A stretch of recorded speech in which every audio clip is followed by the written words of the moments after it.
In my own background, I've had a wide experience. I started my career with the Canadian Red Cross Society and then moved on to working internationally, which gave me a good base for understanding organizations and governance principles. For the last 2 decades, my second career, I've been working as a management consultant. And in that, I've been working with the heads of organizations to really help them understand how to best implement strategy in terms of getting everyone in the organization aligned in terms of delegating work down the organization and ensuring that the cross functional accountabilities and authorities are in place as well. In my personal life, I'm also a volunteer with the International Council of Management Consulting Institutes, which is ICMCI. And there I work with my colleague, management consulting professionals around the world. So my own business is Effective Managers. I'm the president of the company. It's a company I formed just about a decade ago now, and I based it on research that I was doing with the University of Ottawa. I had kind of semi-retired from consulting and wanted to learn more about how organizations can be as effective as possible. So it was great to be able to work with a university professor, put the right kind of structure for the research in place, and we found some of the key elements, and one that was really at the heart of it all was around accountability and authority, and ensuring that in organizations there is clarity of accountability so that people who are accountable for doing work are really focused in on doing the right work. So we created the company, Effective Managers, and have been working since then with a variety of different models. But we're most recently developed and use the analogy of a tree to describe an organization that is as effective and in balance as possible. I've really enjoyed my association with business excellence because it does give you that broader perspective about what excellence is. You can think about excellence from a personal perspective. Am I excellent at what I'm doing? But when you start thinking about an organization, it gets more complex. So how does one measure excellence in the organization? And I just love the model in terms of thinking not only about the people in the organization, but the customers, of course, the strategy where we're trying to go, and then what are the resources that we have in place to be able to meet that strategy. So all of these are critically important, and they mesh very nicely with the approach that we use at Effective Managers in terms of organizations being as effective as possible. Resilience is a really interesting concept. In fact, one of our fundamental programs at Effective Managers is the resilient organization, because resilience is all about being able to recover from something that has impacted on you in a negative way.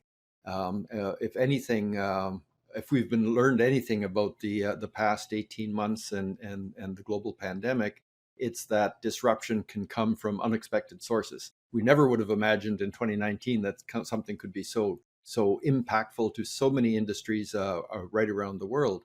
But nonetheless, the pace of change is increasing, and as a result, disruption is more and more likely.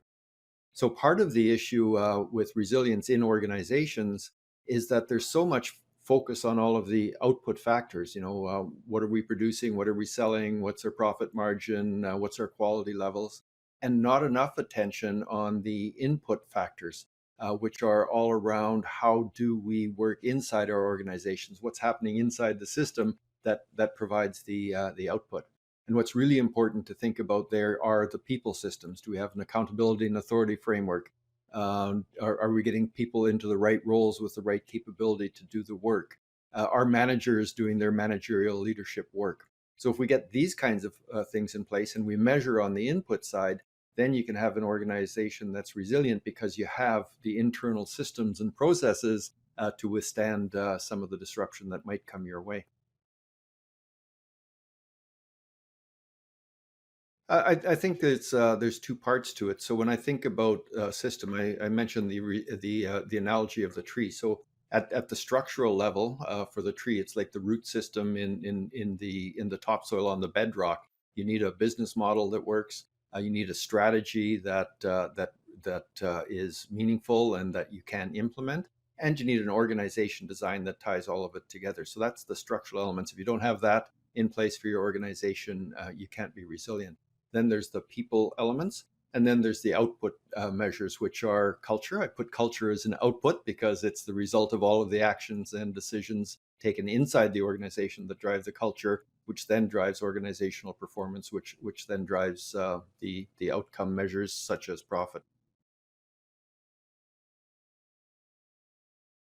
Yeah, there's a huge difference between resilience and robustness. So I think of robust as a system, could be a person, could be anything biological, but I work in organizations. So in an organizational sense, robustness is that ability to withstand disruption when it might be coming upon you. Um, I'll continue the analogy of the tree. I think it's interesting. So if you think of a forest in a windstorm, you've got the big old oak tree, and then you've got a bunch of willow trees around them. So they're all robust, they're all healthy, they're all green, they're all producing. The windstorm comes through. For the oak tree has no flex, so it breaks off. The willow trees bend over, and then they come back. So they are both robust and resilient.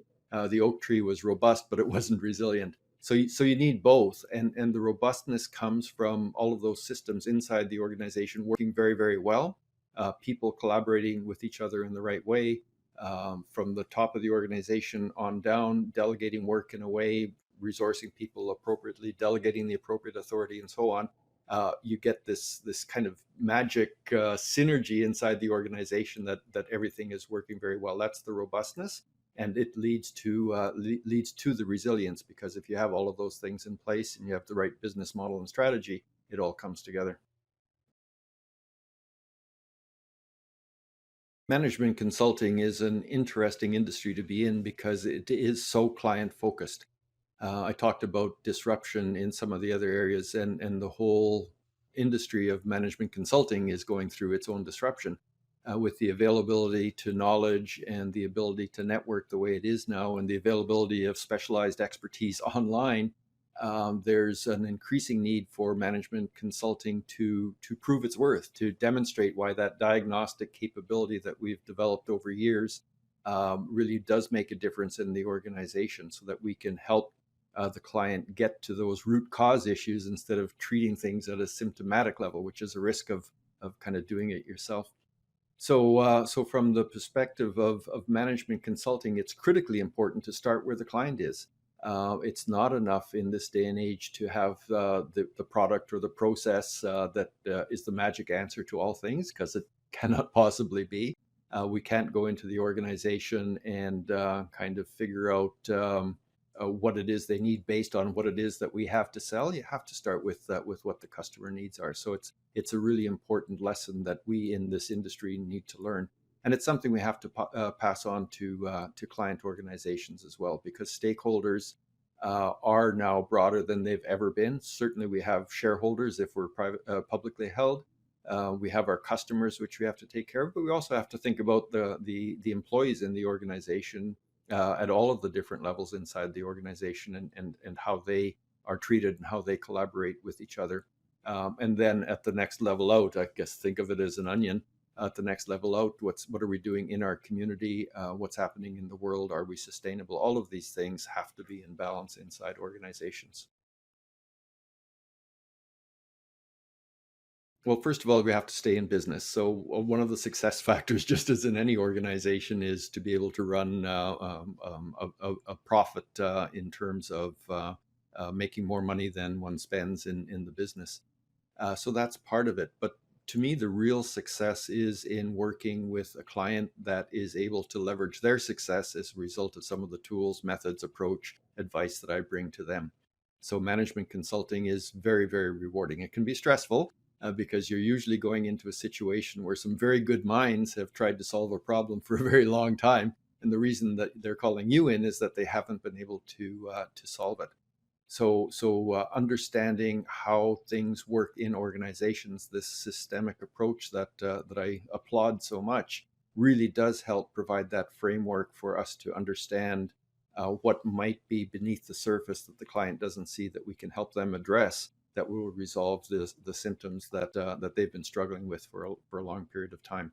So I really enjoy that part of the work in terms of how do we help the client to be more successful. So to me, that drives our success, and if we're doing that well, then that drives the profit that's necessary to run the business as well.